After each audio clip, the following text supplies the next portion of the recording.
This is Sanderlanche. We're doing Oathbringer chapters 82 to 84, and in these chapters, some fucking bullshit happens. Oh, it starts promising, sure. Like, very, very nice chapter with Wit and Shallan, where Wit's a really nice guy to Shallan, and Shallan has her moment and he helps her through. That's really nice. The invasion of the palace, whole bunch of stuff happens. Combat, really cool. We meet Aesodan, find out what her deal is with apparently another unmade, unless I miss my guess. So that means there's 3 of them, I think. Yeah. So lots going on.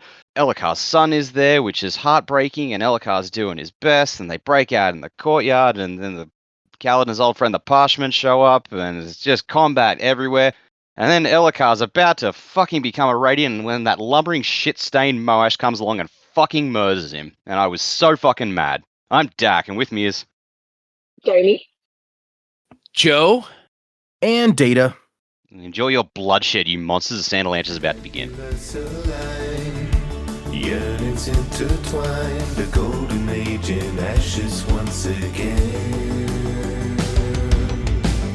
Under stirring stars, in the burning shards, kindle fragments of the falling rain. So look to the break of dawn, to the break of dawn.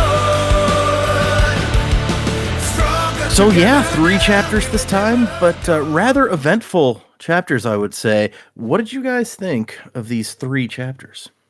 Well, these were good. I think I've said it every book or every time we get to this sort of climactic moment. But when the chapters start getting snippy between viewpoints and stuff, you're like, oh, here we go. And it did not disappoint. Yeah, so I loved Wit in these chapters when he sat down with Shallan and just let her have her moment to feel what she was feeling before she would speak.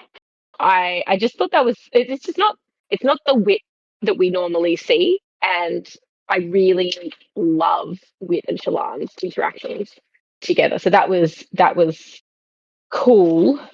I also I like that we're doing something with this Shallan, Vale, Radiant, everyone else situation. Like we seem to be getting kind of to the pointy end of her spiral, which is good because I was like, how long is this going to keep going? Like, yeah, we know Vale and Radiant, and they're all becoming alarming to us as the reader. But so I like that we're kind of getting there, and it's going to help her. She's going to overcome some things and move on, which is good. Look, the big one, Elhakar. Once he started saying the words and he had them on the paper, I was like, man, you had the words. You knew the words. Why are you waiting till the middle of the battle to say the words? Why did we not do this before? I don't know. Maybe he needed to be in the zone to do it. And I feel like what he just went through as a dad, maybe that was the thing that made him go, no, I have to do this now. I didn't want this to be the way, but maybe this is where I am. And yeah, I don't know. That was a tough scene, I think, to read and to see. And man, that sort of stuff hits different when you're a parent, doesn't it? Like that's it rough. does. That poor little kid. It does seem to be pretty firm that Elhakar is no longer with us. But man, I'm hoping he managed to get all his oaths in and he's just playing dead. That would be really cool. But I don't think we're actually there. What else happened? The city of Kolinar falling. I think we all were kind of on the same page that whatever was going to happen in Kolinar really had to happen in this part, and that seems to be coming to fruition, which is really good. But I certainly was holding my breath at some points in these chapters. Very, very good set of chapters to read, and I really can't wait to read the next lot and see where this is going. I guess while I'm here, sorry I've missed a couple of weeks. Pesky Wisdom Tooth had to come out, so it kind of makes it a bit difficult to have a chat to y'all. But I can't believe I missed what happened to Evie. That was terrible timing. I've been waiting and still missed it. But I will just touch on that while I'm here. I think I had managed to build up in my head that Dalinar was going to do something awful and maybe intentional that he had to forget. And I feel while her death was at his hand, it wasn't intentional, and I was kind of relieved that it was her death was collateral damage, which is not a good thing. I'm not saying it's a good thing, but I thought maybe he was going to be caught up in the thrill or something, and then in a moment of anger that he would actually cut her down with a sharp blade or something like that. And I thought this was going to be horrendous. Whilst it was still horrendous, it was horrendous in a completely different way. But I can totally see why Dalinar would want to forget that situation. So I think his flashbacks in the future are going to be really interesting, and to see sort of what now. Like, there's a select few people that know what happened to her, that actually know what happened to her, but who else knows? Does the rest of the kingdom know? Because like 11 years ago, Dalinar is really not that long ago when you think you've got 11 years and then Gavilar's death 6 years ago, or probably 7 years ago now by the time you put a bit of extra time on it. We know that Dalinar has fundamentally changed who he is, but that's not a very long period of time for the people to know the Blackthorn. And I think we've seen that with other nations going, we don't trust you. Like, you're telling us you've changed, but we know who you were. And I don't blame everyone else for being a bit scared of what he might do to them in terms of invasions and things like that. But yeah, the last 3 weeks of chapters have been pretty big. There's been a lot happening and going on. But I'm glad we finally got some answers there, and I think it'll be good to see the rest of his flashbacks to see where we go now with his journey to forget. Yeah, it's funny you say, because when we did the episode with Evie's fate, as it were, it was like we've all been waiting to see this flashback more or less. But I was like, oh, it's a shame that Jamie, because you know that she was waiting for this one. So glad that you took a second to give us your take on that. Yeah, I mean, a lot has happened. I think overall, the last kind of 3 weeks worth of chapters have been really good, and you can tell that we're kind of getting to that more climactic section, obviously of the part, but of the book. We're starting to get to that pointy end, and a few things that have just been mentioned casually, like, so we're not forgetting that, Adolin, I said something like, yeah, it felt good to stab Sadeas in the eye. True. Yeah. Just so you don't forget. Just remember, we've still got the murder plot here, and just like a few other bits and pieces that have just casually been dropped in, and I'm struggling to come up with them at the top of my head. But it's good. Brandon's doing a good job of just keeping that still in your mind, so you know that we haven't forgotten about it. It's still over here. We've got a lot of book to get through. But what does this leave us? 1 or 2 more parts of the book? Let's see. We have 2 more chapters. No, I'm sorry, 3 more chapters of part 3, and then we'll have 2 parts after that, part 4, part 5. Yeah. Okay. Yeah. So we're getting to the pointy end. Also, it's interesting you noted that you thought maybe, he'd be caught up in the thrill and do it without realizing, because we've seen that happen before, where he got all caught up and somebody had to pull him back, and he looks around and some of his own men have been killed with a shard blade, and he's like, oh geez. So I could totally have seen that being the case. This is almost worse in a way, because while the thrill was real strong, he still kind of chose to do what he did. Oh, and I'm not saying at all that it was good or even better. It's a really weird thing to explain. Like, there was a bit of relief that it didn't happen how I'd sort of built it up to happen in my head. But at the same time, it is still awful, But I guess there's some comfort in, for me as the reader, there's some comfort in that he didn't just murder his wife. Like, while yes, he is ultimately responsible for what happened to her, and it's horrific, and when you're in that moment and he's like, well, I could hear screams from down there, and like knowing after the fact who that was, that's terrible. It is not a good way. I mean, yes, it's definitely got elements of it that are horrendously worse, but yeah, I can definitely see it being a trigger for him to change his ways, that's for sure. And you also mentioned, like, what does the kingdom know? And we kind of talked about that in the episode, but the question was more like, what do Adolin and Renarin know about what happened? Because we rarely hear them talk about their mom.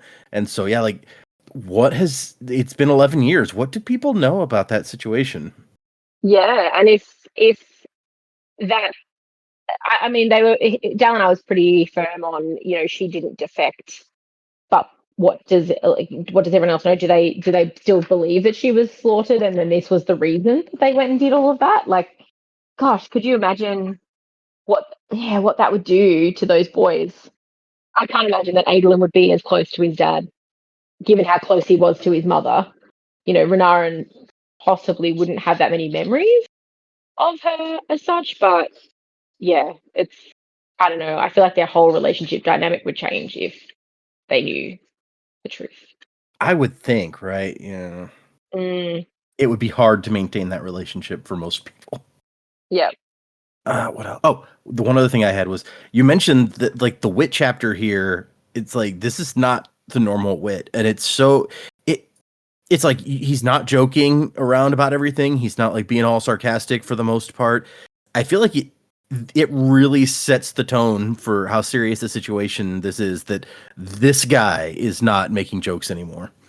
Oh, definitely. And Wit said, he knows that he is where he's needed. He doesn't know why necessarily, but he knows where he's needed. And yeah, the seriousness that he approaches this, it's like this is, and we were all there. We're thinking this is really, really dangerous for Shallan, but it's obviously more than just dangerous for Shallan. For Wit to be, he's not just giving her a pep talk as a one-on-one mentor. He's looking at the Cosmere.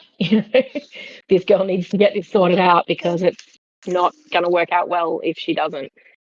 So yeah, I think I really liked every scene that they've had together. So I do hope we get a bit more of interaction between those two. Yeah, it's an interesting relationship, different from any other one that we've seen of his, I think. Man, yeah, I would have to say, I know, Data doesn't do this on purpose a ton where he groups stuff together. He kind of just like plans out the book based on chapter lengths and reading length, and it kind of just falls where it falls. Yep, it's all math. That's not my fault. Yeah. Well, anyway, I would say tragedies aside, but I mean, the tragedies obviously lend to the intrigue of the story as well. I would say this is probably the favorite section of any thing we've read. Like, it was just every beat in this section that we read was so not only important to the story, but there were so many good character moments, beat moments that really informed not only the plot, but also, inside of characters' minds, character development, things like that. So I was it was one of those times where I had originally not intended to read everything in one sitting for this section because I've been busy, but I couldn't put it down. I was like, no, I got to keep going. I got to keep going. I got to keep going.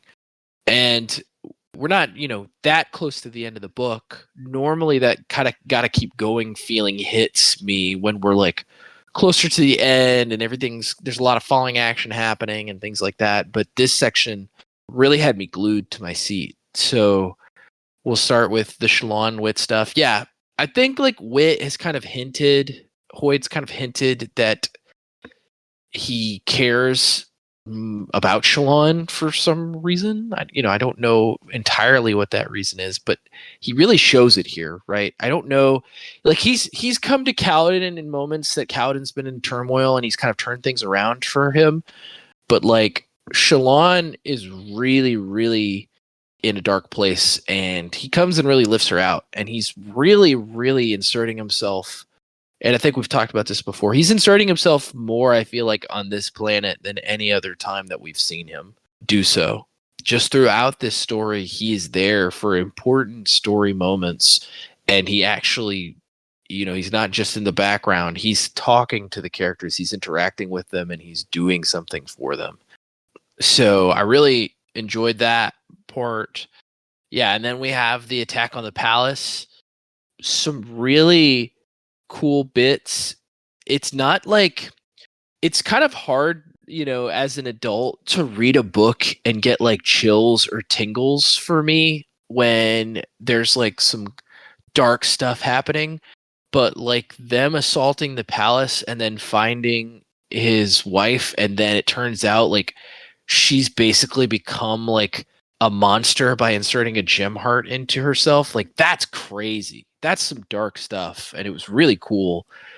I was kind of like, whoa, this is wild. And then to so quickly move to there's another unmade on the tower, but then this unmade apparently doesn't want to work against them. Like that's such an interesting story idea to have it in the midst of this this attack on the palace and all this chaos. Really cool. Something I was actually kind of surprised by was Kaladin kind of losing it in the chaos. Normally, we see Kaladin lose it, but usually it's like after a battle's over and he's sustained a lot of losses. But like he kind of loses it right in the middle, and by doing so, is not able to prevent a death. Elhokar's death. So it's a little. It was a little jarring to see that he kind of just like completely loses it in the middle of the battle. And I think that's because of the relationship he'd made with those Parshmen, them showing up very suddenly, and then they kill like all of his wall guard friends. It's like very traumatic moment right in the middle of the battle. And then like the Moash stuff, not only does it upset us because we knew something was leading. We knew Moash was going to be in this area. We knew that our heroes were trying to save the palace, and I think we all kind of sensed that something was going to go wrong here. But like the speed at which Moash shows up, stabs Elhokar, then is like, "Oh hey Kaladin, bridge 4 salute, bye." It's like it's so jarring and weird. Yep, it goes wrong fast when things go wrong. Yeah, and it's so jarring, it's so weird, and it's so like, what the hell, man? Like we knew it wasn't going to be good, but like again, I don't get Moash. It's like it's like he has no social awareness of like to kill Elhokar and then give Kaladin the bridge 4 salute. It's like those two things together. It's like he thinks, yeah, this is fine. This is cool. And it's just weird. But yeah, no, I really, as annoyed as I am with Moash, as upset as I am with Elhokar's death, at like he's about to finally be able to like become a hero. Like literally, he's in the middle of saying the words that will make him into a hero, and then he's killed. Like it's very annoying. It fills me with anger, but at the same time, I was like, man, what a moment in the story, right? Like what a time for Brandon to set up something that could potentially shift the tide in Elhokar's, not only in Elhokar's life, but like in the story itself. It's like we've literally got his wife has now become like the enemy, and in a bigger and more intentional way, it seems like, than a lot of the other characters who became enemies. And then all of a sudden he's gone. It was pretty jarring moment, pretty big moment for sure. So I think for all those reasons that I just said, this is just such an amazing section that we read. It just makes me thirsty to read the rest of it. Yeah, no, it's an intense section to be sure. And you're right that we have talked about it before, but you were really highlighting here that, like you said, Wit, Hoyd, whatever, is way more involved here than we've ever, because usually he's just a quick like cameo, right? Which and we've theorized like, what is he trying to do? What are his goals or whatever? So whatever it is that he's out to do, it seems like something about what's happening here on Roshar must be important to it because he is so involved in what is happening. Yeah, which makes me think like if Wit's where he needs to be, Hoyd, Wit, whatever is where he needs to be in the Cosmere, he's so much more involved here that it makes me think in the larger Cosmere scheme of things that Roshar must be pretty important. And I mean, obviously there's a lot of stuff going on here, and if I'm wrong, I'm wrong, but it seems like Brandon, and maybe at the end of the 5 books on Roshar that will change, but it seems like Brandon is setting up Odium as like a major antagonist Cosmere wide. We know that Autonomy was also what seemed like a major antagonist Cosmere wide, but like Odium also, because we really haven't heard or seen much about autonomy at all on Roshar. It's like Odium True. dominates this place as the antagonist. So yeah, it's definitely a lot of actual fingers in pies, as it were, on this planet. It seems like. So there's a couple of things that I'm going to bring out of some words of Brandon here because they're relevant to what you were going to some of the stuff you said. But somebody actually asked him, was there a good reason for Elokar to not speak his first oath earlier, or was he just plain stupid? And Brandon says he wasn't ready yet. It can take a long time, and he was hung up on his insecurities. So, or was that what Jamie asked? I forget. I've been looking at the thing. I was gonna say, so sorry to jump right in, but it's like this is the guy who has spent the entire series flagellating himself for not being good enough, and people are going, Right. "Oh, he could have just said the oath earlier. He must be an idiot." No, he was constantly telling himself, "I'm not good enough," and so it's Yeah. not until the chips are down that he says, "I have to do it now." I can't believe that wasn't obvious to people. Yeah, I think also there's something to be said, and I'm speaking to this as a dad. It's like there's something to be said when you're literally holding your child and you're seeing this amount of chaos and destruction around you. There's something to be said for that moment as a man, as somebody holding your, not just a man, but as a parent holding your child and seeing what's going on around you and knowing that if you do something, you can change it.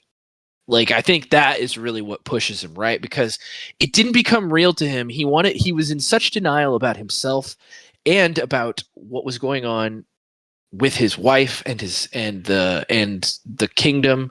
He was in such denial about that it wasn't until he saw what his wife had done and was holding his child who had obviously been suffering that he realized, like, I've got to do something now. It's like the time for doubts is over. It's time to do something. And I think that's another part of why this section is so tragic. It's like he finally was able to look within himself and say, like, I've got to do something. And then it was kind of taken away. It was taken away from him. Mm. And several people have asked Brandon, like, what kind of radiant would Elokar have been if he had finished this sentence? And I'm almost like, I feel like y'all haven't been paying attention to the little bitty hints that were dropped about that, because he's been seeing cryptic since apparently the first book. And Brandon did confirms, like, yes, he would be a light weaver. Yeah. He even looked at pattern in one of the last ones and was like, the pattern on your dress, I've seen that before. Mm-hmm. And I was like, haha, there it is. Yeah. Yeah. Would have been interesting to have two as well. He also, Yeah. I think that's also Yeah. like another reason he seems so interested in Shallan's power. But that brings up another good point, which I know we're kind of getting into all this in the intro, but as you know, we're talking about it. That brings up another good point, though. Like, what was his ability? Because we know that, like, Shallan's light weaving ability is heavily tied to her drawing. How would his express itself? That is something I would have liked to know. Yeah, because men aren't encouraged to, like, artistic type things in this society. Yeah. So that's a good question. Was he, like, secretly really good at drawing, or like? He had to hide Yeah, it. like I just wonder how it would have actually expressed itself, because we've never seen him do anything that would kind of lend itself to light weaving that I can think of. Hmm. Also, you said something interesting about it's like Moash is incapable of reading the room or something, because the salute really is, it's either like a weird misjudgment of the moment, or else it's super scummy and he's doing this intentionally. Yeah, that's like, my thought, Yeah. right? Like and being inside Moash's head, I don't know that it's super scummy. I think he's just that, like, mentally in a weird place of, like, not understanding what's going on. It's like he thinks he can do all of this stuff and work directly against Kaladin and think, but me and Kaladin are still bros. Maybe, yeah. I would note that I'm pretty sure, you know, he's done some stuff before now. Dak never liked him in the first Right. place, but he's done some messed up stuff before now. I think this is the moment where the fandom, like the fuck Moash thing, really started to gain traction. Is Oh, this really? That moment. wasn't after. Yeah, That wasn't after. it Nope, took this long. that wasn't after the killing Kaladin. Yeah, No, I don't think it was, honestly. It took this long. Huh. It's like, hey, bro, I know I tried to kill you unsuccessfully, and I just killed the king. But hey, Bridge Force salute, bye. We're cool, right? Oh boy. Yeah. Whew. Yeah. Yeah, these chapters. So yeah, I agree. Like I won't belabor the point too much, but like it's an interesting side of wit that we're getting to see of Hoyd. Because for me personally, the clearest picture we've had of Hoyd up until Stormlight was from Secret History, where he was honestly kind of antagonistic to Kelsier and like kicking the shit out of him. So it's really interesting to see him being a much more tender mentor figure who seems to actually care. And like, I'm not sure why he's invested so much in Roshar. If it's like the letters indicate it's specifically because he's got a bone to pick with Odium and is worried about what Odium will do. But if there are other elements in play, I don't know. I get the feeling there might be, but I couldn't fathom what they are. Maybe this is his homeworld, and he's just like, yeah, that's that side of things. But yeah, like it was fascinating to see him be such a kind figure. I'm not used to seeing Hoyd be kind, not to this extent anyway. The battle scenes were really cool. There were a couple of moments in there, since Joe said it last time, where he thinks Azure is someone from Nalthus with the breath powers. There were a few times in this battle where it's like talking about what she's doing with her cloak. I'm like, oh, I think I see it. Yeah, just like the way like she wrapped it around her arm, and then it seemed to like puff up or something. So yeah, now that's been said, I can't really unsee it. And I think we're onto something. Yeah, and then the stuff with Aesudan, which one fucked up that she apparently did all this willingly. So she's bonded to. Yeah, I want to assume unmade. I get like she mentioned a name, which I think we've heard before, but I don't want to try and look it up in case I see something that I shouldn't. So I don't know. Was it Yeligar? Yelig Nar. It's Yelig Yelig dash NAR. So yeah. Yeah, like that must have been in a epigraph at some point in the books. I forget where, but I'm just like, I swear I've seen that before. So third unmade hanging on this city, go figure. And then there was a note there that she was talking to Elokar, and it's like, yeah, I've done what your dad wanted. I've bonded with them. I'm like, is this what Gavilar was doing? Because if so, I mean, we know he was talking about bringing the Parshendi gods back, which with a bit more context is pretty fucked up. But was he trying to bond the unmade? Because I think that's a step far. So I've got a lot of questions around that. But yeah, then we get out into the courtyard, and as soon as Kaladin's like Parshman buddies showed up and started slaughtering his wall guard buddies, I'm like, oh, this is not good. Because as soon as they showed up, I'm like, he's here somewhere.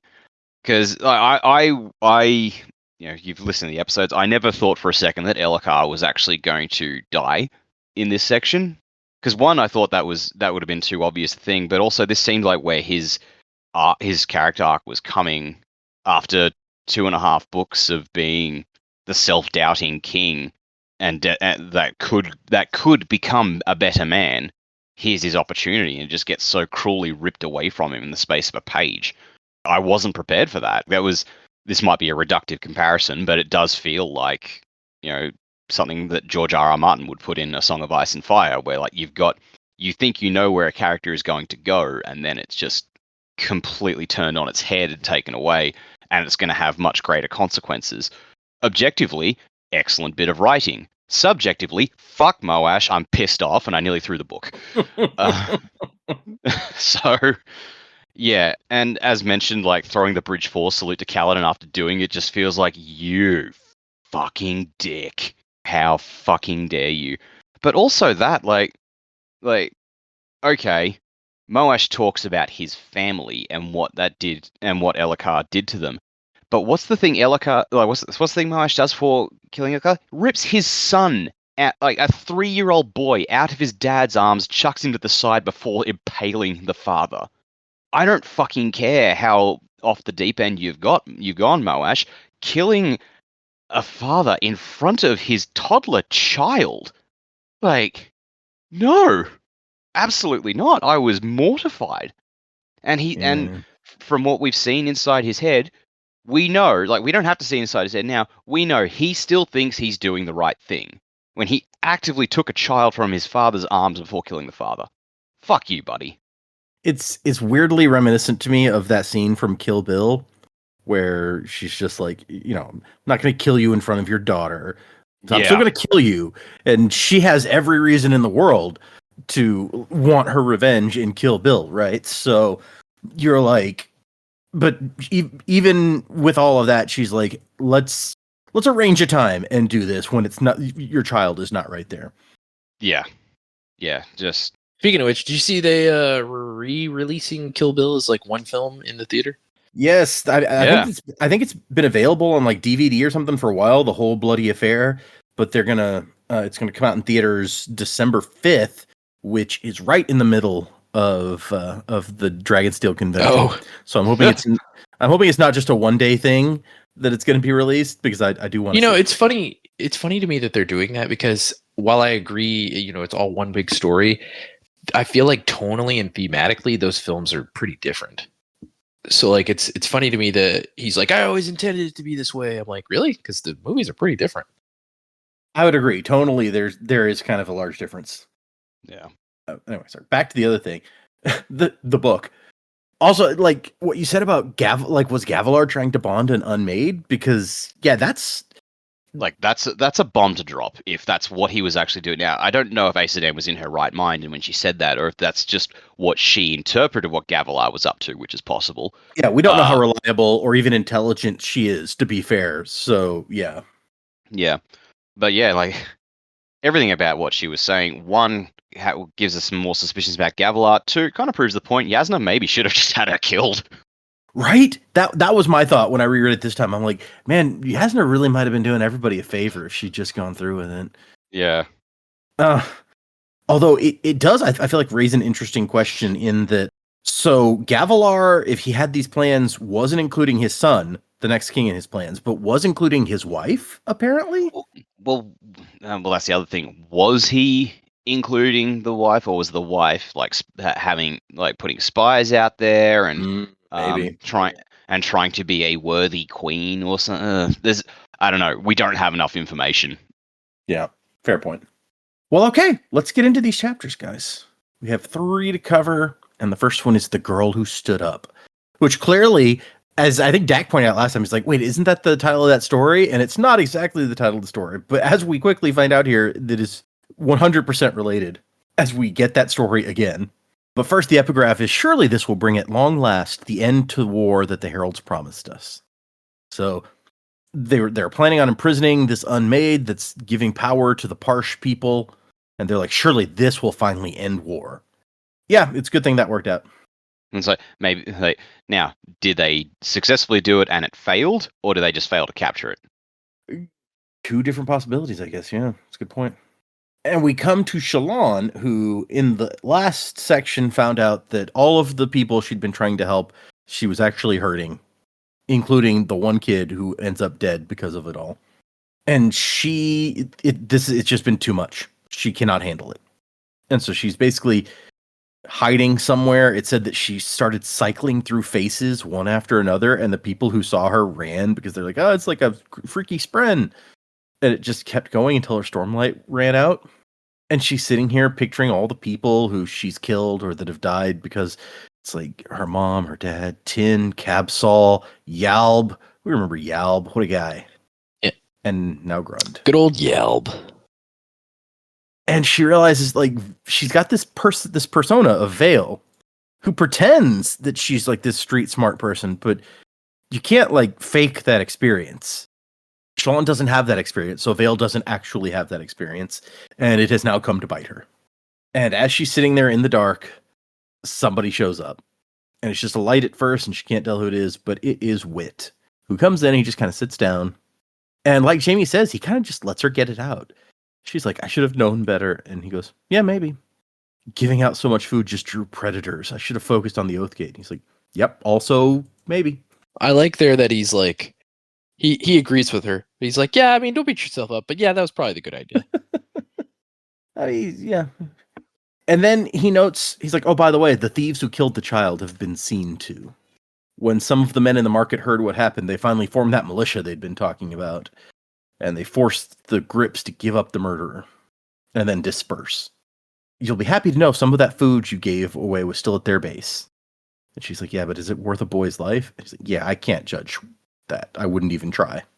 That woman said it would be better if I were dead. And he's like, okay, look, if I don't have the experience to decide what a life is worth, I'm pretty sure she hasn't got it either. And then you tried to help the people, and you mostly failed. The longer you live, the more you fail. Failure is the mark of a life well lived. In turn, the only way to live without failure is to be of no use to anyone. Trust me, I've practiced. Very, very deep sentiment there. I feel like I sort of agree. I agree with your sentiment, but also at the same time, it's kind of like, are you trying to make me feel better? Or worse? Like, yeah, I don't imagine that would have landed particularly well if I was in that situation. Yeah. And she says, like, oh, I pretend to be Vale, but I haven't really lived that life. And he goes, no, you've had a harsher life, haven't you? And she's like, yeah, but still somehow a naive one. And then he says, have you heard the story of the girl who looked up? And he starts telling it. It's like, the wall kept out the storms, but everyone ignored it, all but one girl who looked at it and said, and Shallan goes, why is there a wall? He's like, oh, good, you do know the story. Isn't it nice that someone other than Kaladin is getting story time with Wit? Right, yeah. Everybody needs a story. I mean, actually, this is her second one this book, isn't it? Because he did the story about the moons with Shallan, didn't he? Yep. Oh, he did. I forgot about that. I guess So I think of story time with Wit as someone in their lowest moment. This is the second time this book that he's told a story we heard before, but like tells it better. Maybe that's saying something. I don't know. I love. He's like, oh, so you do know the story, and then he's like, oh, you don't really know the story. He messes with some dust on the ground, and it briefly makes the figure of a girl, but then it falls apart, and he goes, a little help here, and throws her some stormlight, and she does more than she's ever done before. In that, like, she basically puts them in like a holodeck sort of situation where she makes a projection over the entire room that looks like they're outside. And there's the girl and the people and the wall. And he's like, huh, not bad. Not dark enough, though. And she goes, what do you mean? He's like, I thought you knew the story. And so what we didn't know from the story before is that this world had no light. Everyone did everything that they did in darkness. And Shallan starts to think, like, actually parts of the story make more sense when you have that context to it.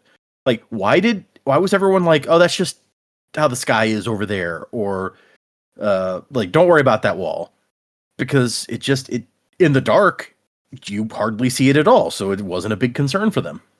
There's also the question about this girl ignores what everyone tells her, don't go beyond the wall or you shall die, and she decides to go anyway, and he goes, was that stupid or bold? And she says, how should I know? And he goes, nope, wrong answer, she was both. And he makes an interesting note about how these stories generally go. Either the child ignores their parents and gets eaten by a monster in the woods, or the child goes out and it turns out there's something great out there and they get in a cool adventure. There aren't many stories of kids that say, yes, I shall not go into the forest. I'm glad my parents explained that's where the monsters live. Which, yeah, I guess that's not a terribly interesting story. And they never did anything at all. The end. And they even have a discussion about, she's like, is that what you're trying to teach me? And he's like, no, I'm not a teacher. I'm a terrible teacher. Fortunately, I'm an artist, not a teacher. But people learn things from art. And he goes, blasphemy. Art is not art if it has function. But anyway, back to the story. And he's like, yeah, this part of the story takes forever, so I was finding things to distract us. And she's like, well, we could just skip the boring part. And he's like, skip part of a story? You wound me. We never knew exactly how seriously he took this. Tolkien worked hard to describe those trees. All of the walking is important. You can't skip any of it. Cut out Tom Bombadil. Are you insane? I agree with that. I love Tom Bombadil. So Shallan says, like, yo, I know the point of the story. It's that we're the monsters. And it says he steps over and hugs her. And he goes, you're not a monster, Shallan. The world is monstrous at times. And there are those who would have you believe you are terrible by association. And she's like, I am. And he says, no. For you see, it flows the other direction. You're not worse for association with the world, but it is better for its association with you. And then they go back to the story. The little girl gets stormlight from the other side of the wall and brings it back. And the storm goes over the wall, and the people suffer now. But each storm brought renewed light. It could not be put back now that it had been taken. And people, for all their hardship, would not choose to go back now that they could see. And he says, would you want to go back now that you can see? And she says, no. He goes, okay, well then live and let your failures be a part of you. And she goes, wait, that sounds like a moral. And you said you were, like, you're trying to be useful. And he goes, well, we all fail now and then. And basically, this is the very inspirational chapter where Wit shows Shallan that she can be okay. And he demonstrates it with, there's like 2 Shallans and holographic Shallans, and she gives them all of her memories of all the horrible things. And one of them falls down and is broken by the horror of it, and the other one doesn't. And she realizes the difference is that one can forgive herself for the things that happened. And he says, it's terrible to have been hurt, it's unfair and awful, but it's okay to live on. And he basically wraps up with telling her, you can find the balance, accept the pain, but don't accept that you deserve it. And she manages to get herself back up. He has her hat. I guess she lost her hat somewhere. And she's wearing Vale's outfit, but as herself now. And she heads back to the tailor shop. And Adolin has been worried about her all night, hugs her. And then he pulls back and he's like, oh, well, this is a nice outfit, Shallan. That's really sharp. Let me see that hat on you. I just love that Adolin, fashion is so forward in his mind. It's like, I was worried all night that you might be dead, but damn, that's a nice outfit. Were you just out all night getting this outfit ready? It looks great. He's like, your red hair with the white out, like, this is really good. And then it's like, wait, hold on. Do you hear something? And there's a bunch of people on the move, and she's like, a parade this early? And down the street, here comes Kaladin with 500 or 600 men behind him. And Adolin's just like, of course. He's probably their leader or something by now. Storming Bridge Boy. I love that. Such a perfect moment, yeah. And she also notes that Elokar, she hears him like scrambling upstairs and coming down the steps when he sees what's coming out the window. And as they approach, here's Azure, and they see the king. And Azure's like, oh, so that's what you meant by you could provide proof that the king ordered you here. And Elokar's like, what is going on here? And Kaladin's like, well, you wanted an army to take the palace, right? Here it is. Damn, Kaladin. Crimson to Break, chapter 83. This epigraph is interesting to me. As the duly appointed keepers of the perfect gems, we of the Else Callers have taken the burden of protecting the ruby nicknamed Honor's Drop. Let it be recorded. That's very different from all the other kind of stuff that we've gotten in these. And I don't know what all it means, but it's interesting. Elsecaller is Yasna's order, isn't it? Yeah. Okay. More secrets from these people. What is a perfect gem? So we start with Adolin, who's getting ready to go. He has a conversation with his shard blade. He's like, I don't have my mother's necklace or any chicken or any of that stuff, but I guess you used to be alive? The others say they can hear you screaming if they touch you. I'm sorry that I can't help, but thank you for helping me all these years. And if it helps, I'm going to always try to do something. I'm going to try to do something good today. I'll always try to use you that way. And at least he feels better from that. Yeah, it's a nice moment. Who knows if the shard blade can hear it, but... Right? Fucking Adolin is the best. I do like Adolin. Remember when we were like, man, Adolin's the worst. Yeah, right? We were such fools. We were. Most of his personality in that first book was thinking his dad was crazy and dating women and being bad at it. So, you know. Yeah, I mean, we had to get some development. We can't be held responsible for how ridiculous he was. Yeah. His one redeeming quality in book 1 was fuck this Sadius guy. Yeah. Turned out he was bang on the money on that one. Yeah. His dad's like, no. And he's like, yes. We weren't sure in the first book which way things were going to fall with Sadius, but I think everyone was pretty suspicious of him. Yeah, fair point. Except for Dalinar, who fell for it hook, line, and sinker. I love we get a moment where he comes downstairs and Elokar is talking to Azure, and he's like, well, I guess I can't have you hanged as a usurper since you helped save the city, so good work. And she's just like, I appreciate that. Thanks, I guess. He could have worded it better. Yeah, he could have. I do love Elhokar. I'm not saying he's immune from criticism.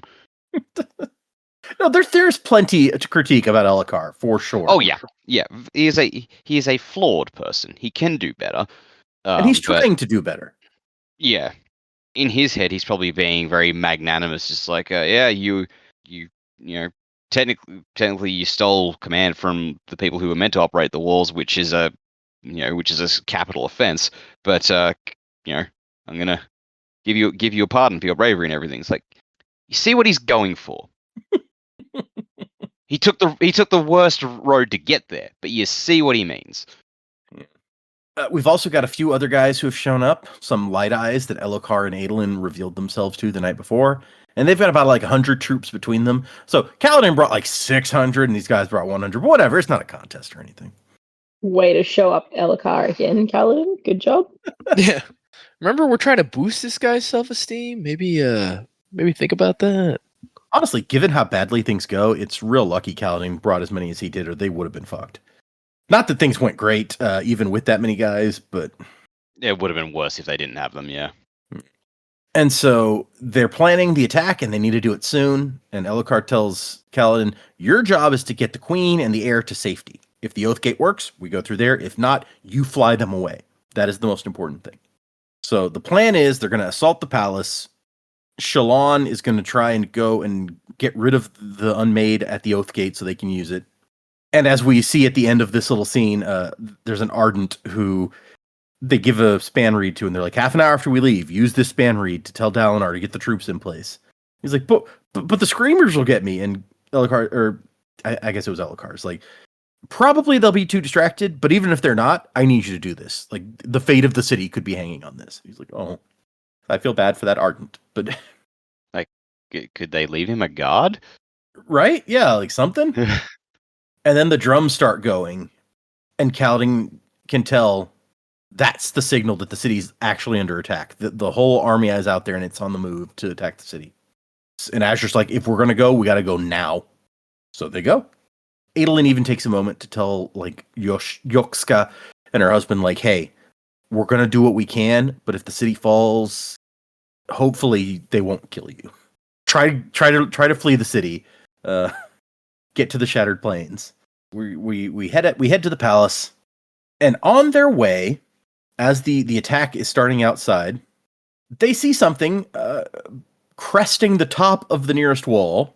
It is an enormous stone head with glowing red spots for eyes.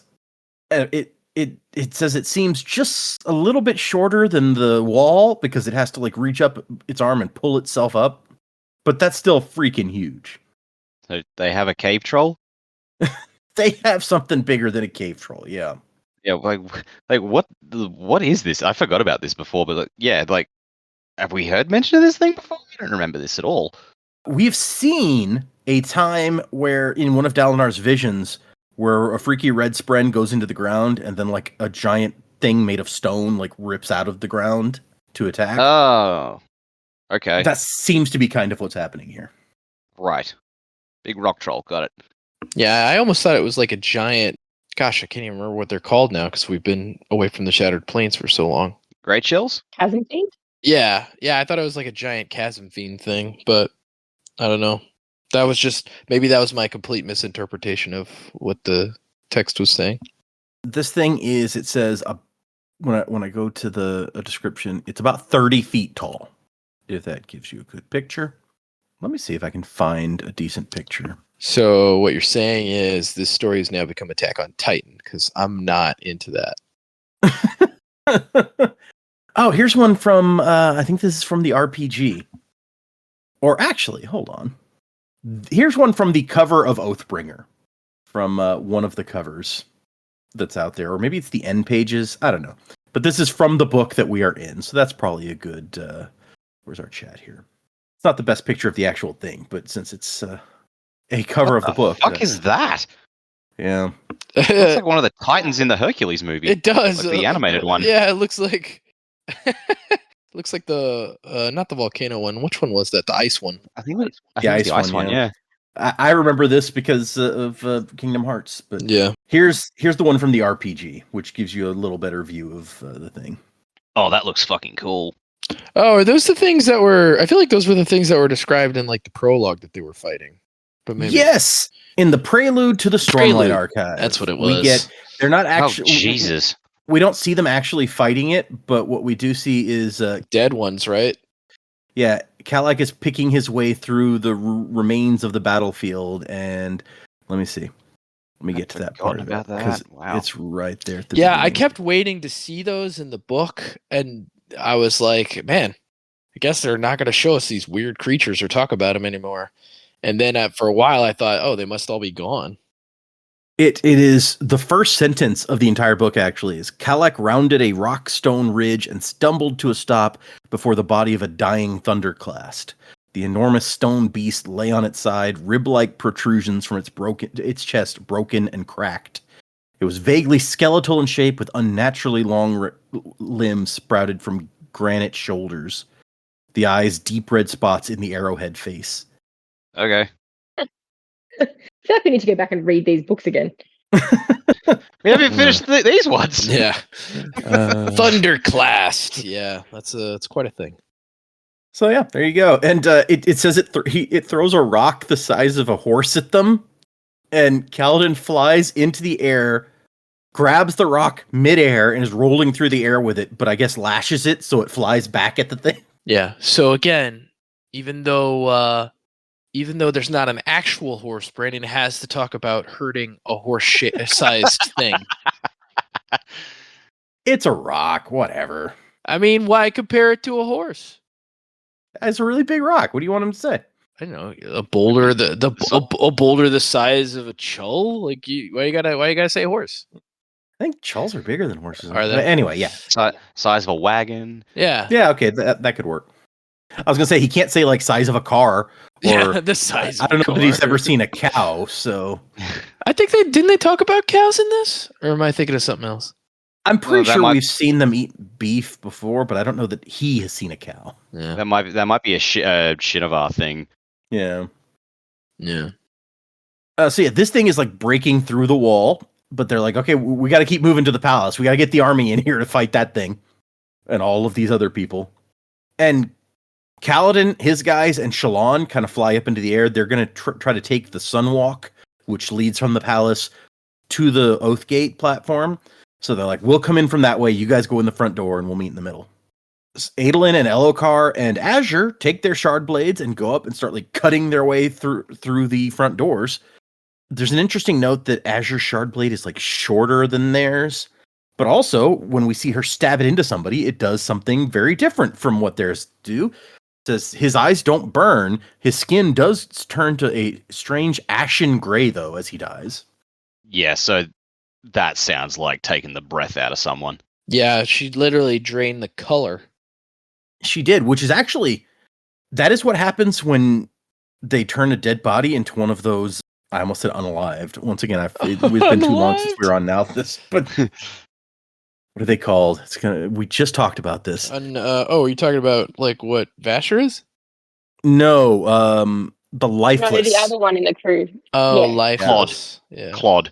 Claude. Yeah. When they make one of those lifeless, it uses the color of their own skin as the color source, and they all end up that gray color. That's right. That like slate gray.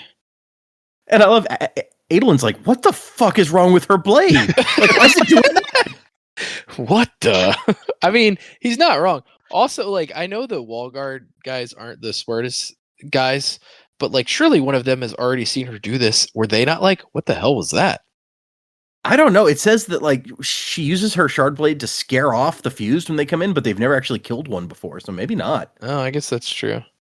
She's been Yeah. holding back. Could be.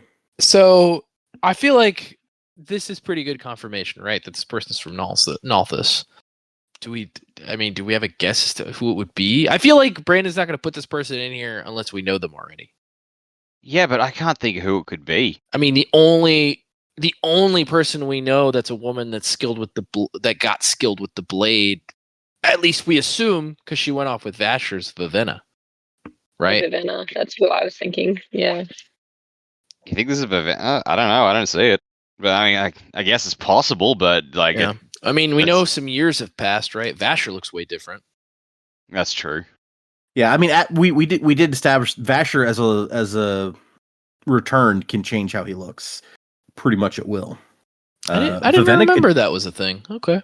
Yeah, that's how the entire book he looked like a regular dude instead of one of the big, bulky Oh, that's right. I just assumed that meant he could change his size. I don't know that I remembered specifically he could change the way he looked. Well, we were also told because Vivenna had the thing where she could change her hair color. It was like the royal locks. Oh he was yeah. like, yeah. He told her, "Oh, that's because there was a returned in your Bloodline. lineage, and that's like what you kept from that." Yeah, I forgot about the royal locks thing. That was kind of an interesting little thing. Tidbit. Yeah. And she even says, that's right at the end of the book. She's like, "Oh, you think I could change other stuff about how I look?" And he's like, "I don't know, maybe with practice." Yeah, so I guess she could potentially at this point, maybe she could look like whatever she wanted to. Yeah, we don't know for sure that she could ever do more than her hair, but that pretty much confirms that Vasher could change a lot. Yeah. And so they get in here into the palace, but the Queen's Guard are ready, and it is a freaking bloodbath in here. You got Adolin and Azure and Elokar with shard blades, which no one in here can match that, but they can't be everywhere. And so we got some enclosed spaces, little rooms and stuff that they're having to push people into and try to push the other guys out. Adolin, because Adolin and Elokar also could not bring their armor, so they have no armor to help them here. Which, if they had their armor, they probably could have just trashed this whole thing. They could have just slaughtered their way through. Yeah.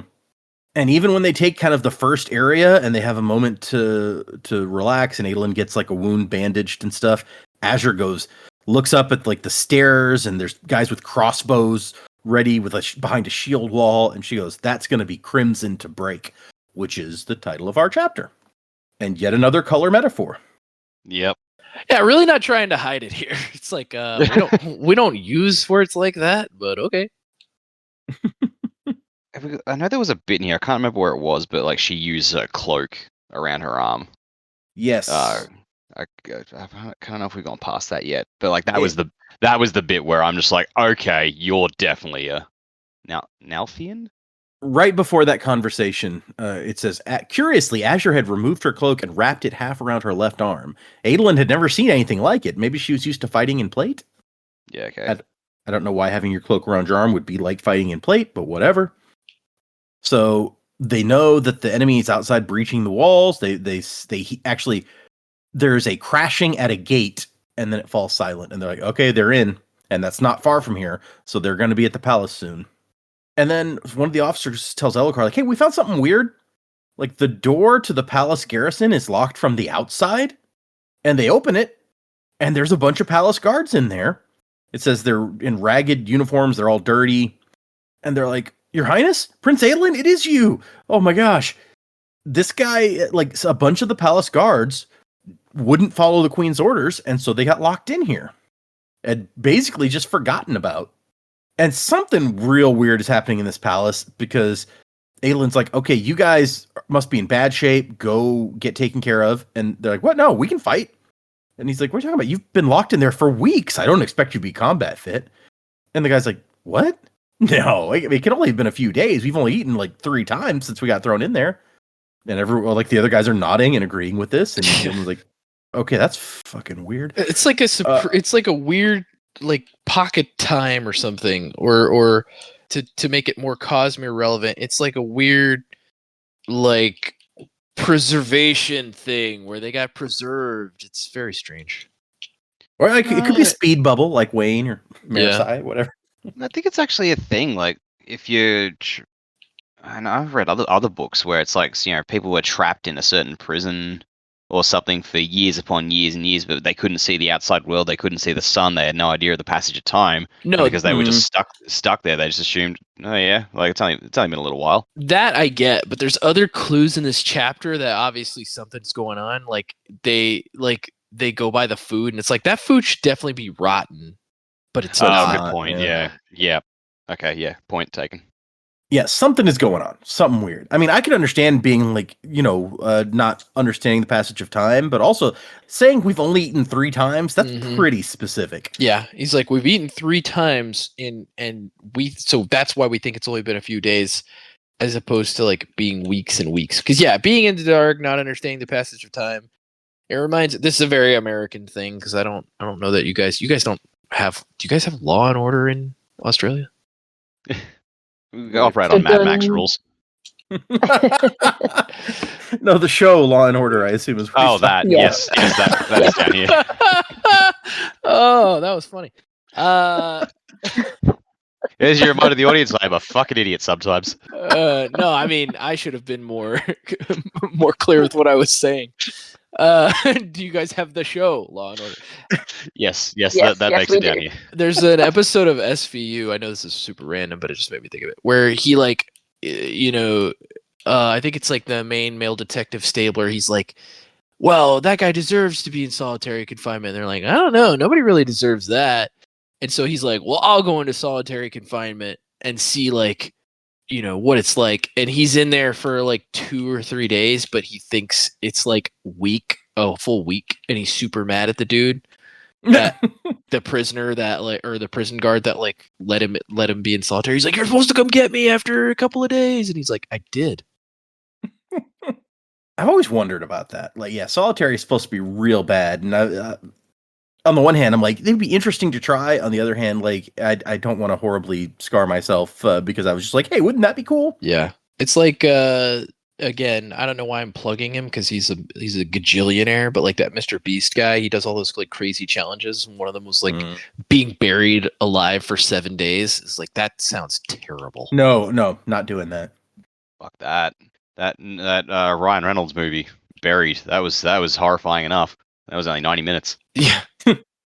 Great movie though. What's that Hayden Christensen movie where he's trapped in his body during a surgery? You guys see that? It's not a good movie. No. No, but that also sounds horrifying. Yeah, it's like because that's like a syndrome, right? They put him under anesthetic, but he's still like aware of of everything going on. It is called Awake. Yeah, and like it's a pretty ridiculous movie. It's like Terrence Howard is his doctor and his like best friend, but then it turns out his wife and Terrence Howard are plotting to kill him during the surgery, but he's awake, so he hears their plotting. It's a ridiculous movie. Yeah, I mean the premise was horrifying. Like was already like sounds like a great premise for a movie without the murder plot going on. Yeah, it's pretty goofy. There's a great moment here where they're about to try to get out, go through one of these other doors, and all of a sudden it just busts open, and Kaladin is floating there, all glowing, and he's like, "Oh yeah, we secured that area. You should probably send some of those troops up there to keep the Sunwalk."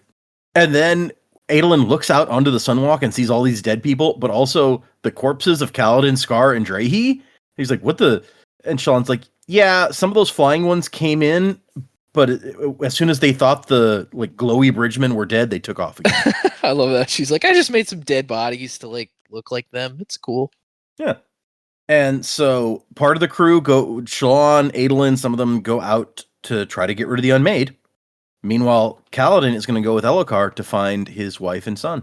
But then he looks out at the city and sees like it is falling. Like the gates, multiple gates are broken open.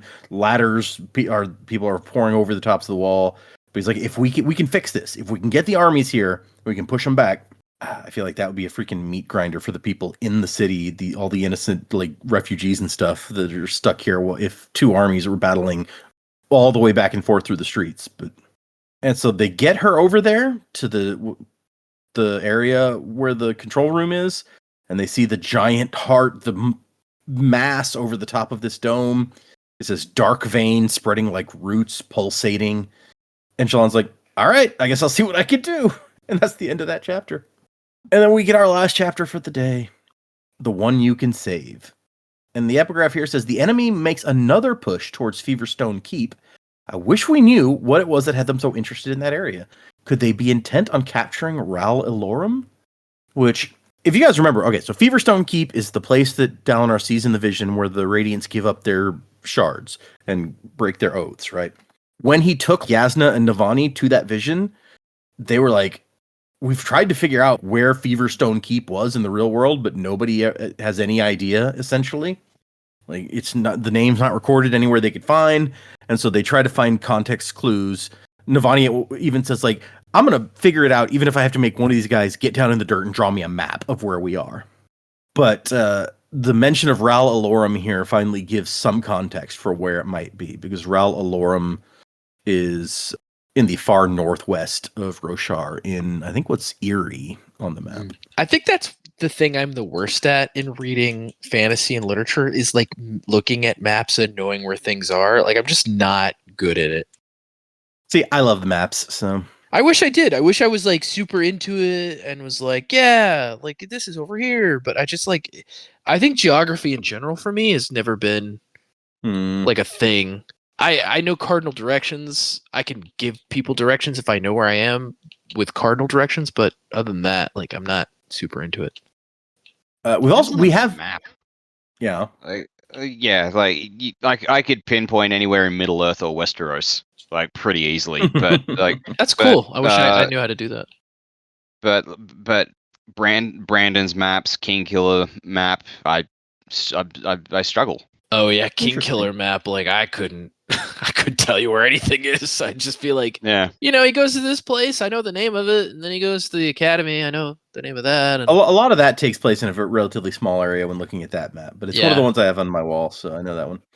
Non Wise Man's Fear. He fucking travels all over the western edge, the eastern edge. Yeah, that's true.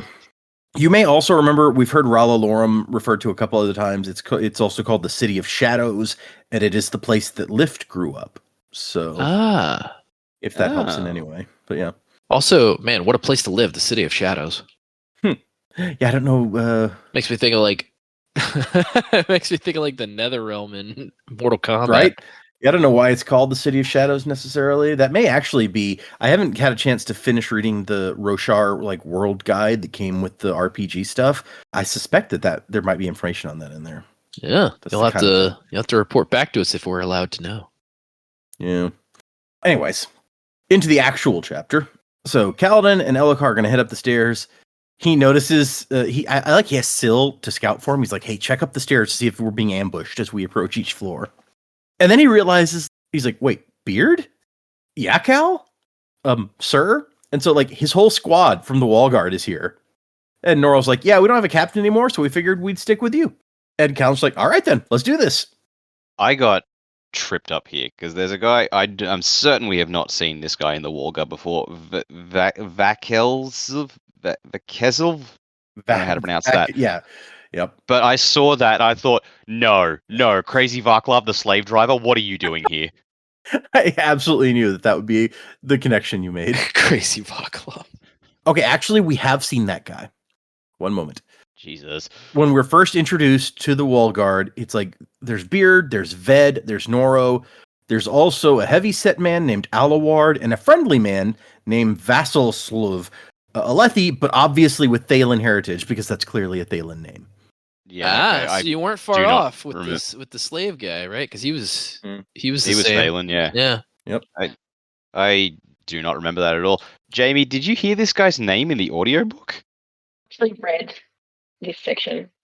Okay. Damn. The one time we needed the audiobook. It's like, how do you say that? He's also one of the guys with them when they see Adolin and they make fun of his outfit. He's the guy who's like, "Oh, the apocalypse is happening, and you know what would be really handy? A new coat, extra sequins." So, yeah, he's been here a couple times. No memory of this dude. Anyway, moving on. So Elhokar makes an attempt. He's like, yells at the palace guard who they're fighting, like, "Do you not see that I'm the king? Like, are you so far gone that that you'd kill your own king?" And Kaladin notes that, like, there's something wrong with these guys. As they were fighting, they don't make any noise. They like grunt or in pain if you stab them or something, but there's not like the normal noises you would expect. And not just that, but when Elhokar is talking to them, he's like, they barely seem to even be breathing. So yeah, something's up with these dudes. They pass through a corridor with statues of 9 heralds, not all 10 for some reason, which is another thing that we've all the way back in the prologue to Way of Kings. Seth notices the same thing, that one of the statues is missing. And then they hear a woman's voice, and Elhokar goes like, "That's her. That's my wife." And she's singing. And Kaladin's like, "Wait a second, I know that tune." I don't know that we ever find out what the tune is. Yeah, I but know. It's That familiar was to kind him. of annoying. I was like, what is it? And so Elhokar goes into the room, and Kaladin's like, "I guess I need to follow him." And then we cut back to Shallan, who is approaching the thing, and she's trying to figure out what the hell's going on with this thing. And Aelin's like, "Come on, Shallan, we gotta hurry." And so she's like, "I guess I'll try what I did with the other one." And she reaches out to touch it, and it says it tried to sweep her away, and we cut away again. This is those quick cuts Jamie was talking about, where it's like, oh, things are crazy when you start having this. And we meet Queen Asudan, who is just sitting at the vanity, it says, and singing and combing her hair. Or she's humming now. Yes, all completely normal things. Yeah. Elhokar's like, "Asudan?" And she's like, "Oh, husband, it was you, I heard. You've returned at last. Victorious over our enemies and your father avenged." And he's like, "Yeah." And then she looks at Kaladin. It's like, "Oh, is this a new bodyguard? Far too scruffy. You should have consulted me." And he goes, "Where's Gav, Asudan? Where's my son?" And she goes, "Oh, he's playing with friends." Which, given what we see a moment later, is a real fucked up thing to say. Yep.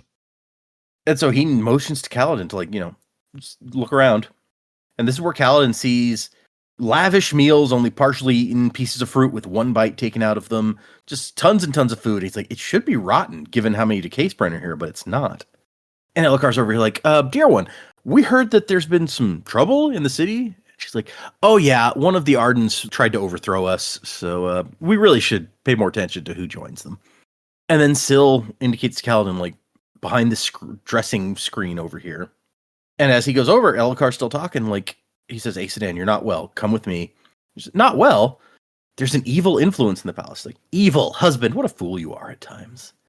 And that's when Kaladin finds the little boy. It says he's like 2 or 3, trembling in the corner with his stuffed soldier. There's Spren with red glows picking at him like Kremlings at a corpse. And when he tries to turn his head, the Spren pull on his hair until he looks back up, where other Spren hover in front of his face, taking horrific shapes like horses with melting faces. Yeah, this is really not cool. So, yeah. What in the fuck? Ugh. Deeply disturbing. These are the friends that his mom says he's playing with. And Kaladin is so pissed off that he turns Syl into a dagger and stabs one of the Spren and is shocked that it actually does something. It seems to rip the thing into 1,000 tiny pieces and then it fades away. And Syl goes, like, that was horrible. Did we just kill a Spren? Syl's not too happy about it either. Yeah. And Kaladin, on the other hand, is like, yeah, it deserved it, if that's what we did. But she's like deeply, deeply unsettled by this, which, yeah, if Spren can't generally be killed, then as a Spren, you would probably be disturbed by seeing it happen. Bit of an existential crisis there. It's like Who Framed Roger Rabbit when he dips the shoe in the dip and kills it. Oh, Jesus. There you go. Christopher Lloyd as Odium. You know what? Maybe I can see it. He's getting real old now. Do we have any characters who are just real old? I guess, like, Taravangian may be the oldest guy that we know. What about Christopher Lloyd as Taravangian? That could be fun. That could also work. Yeah. Mm. Could throw some glasses on. I think Jeremy Irons would be a good Taravangian. Ooh, that's a good one. Yeah. Or I can see Jeremy Irons playing the Odium that we saw when Dalinar, like, with the gold, like, scepter and stuff. Well, I could yeah. see him as that instead. Yeah. That's who I was thinking of when I first mentioned Christopher Lloyd. Yeah. Yeah. Okay. Anyway, random casting mid episode. Hope you guys enjoy that. And so she tells Elhokar, like, "You're so oblivious. Your father had grand plans, but all you ever wanted to do was sit in his shadow. I continued your father's work. I found the secret. Ancient Spren. You can bond with them." Ow, honey, I have feelings. Why are you being so mean? She says that Gavilar found one of the ancient Spren, but he couldn't discover how to bond it. I solved the riddle. So she knows something about what Gavilar had going on, whether because he let her in on it or she found out, like you guys mentioned. Who knows? But yeah, I reckon she's had a lot of time in the palace without Elhokar. Would not surprise me if she'd gone all over the palace to find information or find what he was looking at. That's a good point, yeah. Yep. And then her eyes start glowing red, and Delacar's like, storms! Like, oh, damn it. And Kaladin's like, and we're out of here. Yep. And Kaladin goes, how long have you been planning this? And she goes, what, planning for my husband's return? He's like, I'm not talking to you. I'm talking to the thing behind you. Or beyond you. And she says, Yelignar serves me. Or do you speak of the Heart of Revel? Ashurtmarn has no will. He's just a force of consumption. And Elhokar picks up his son, who was scared at first, but he says something to him, and apparently I assume he's like, hey, it's me, your dad. I'm going to get you out of here. The kid won't go with Kaladin, but he lets Elhokar pick him up, so that's good. And Kaladin's just like, out. And the king's like, but, and he says, Elhokar, be a hero to the one you can save. And Elhokar's like, no, you're right, okay. And then she tells him, I've outgrown you, Elhokar. I've taken the gemstone into me and have harnessed Yelignar's power. And then black smoke starts forming around her, and Kaladin goes double time, and they head out. Yeah, that's, she turns into a freaky smoke monster. It's time to leave, for sure. This ain't lost here. Let's get out. Man, we knew something was up with her, but we were not ready for this. Yeah, no, right?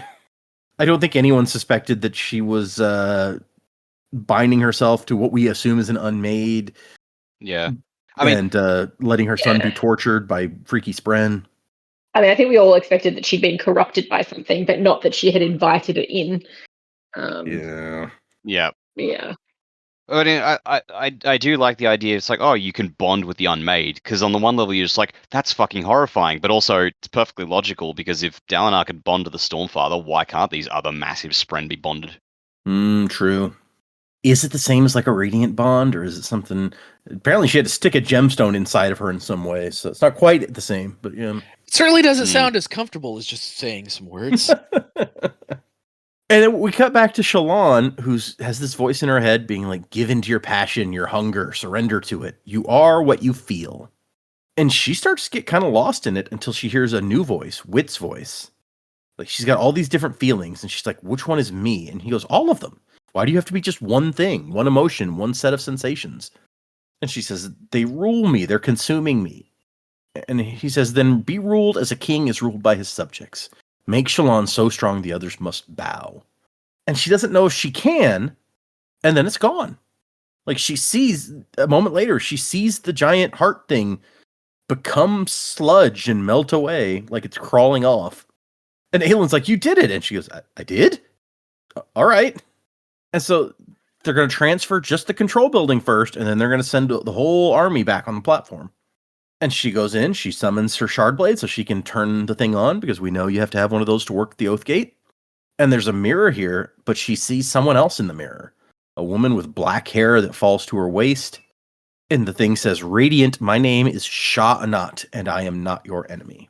So we know Shah Anat. We heard a little bit about her from Shallan earlier. She's the unmade that corrupts the Spren.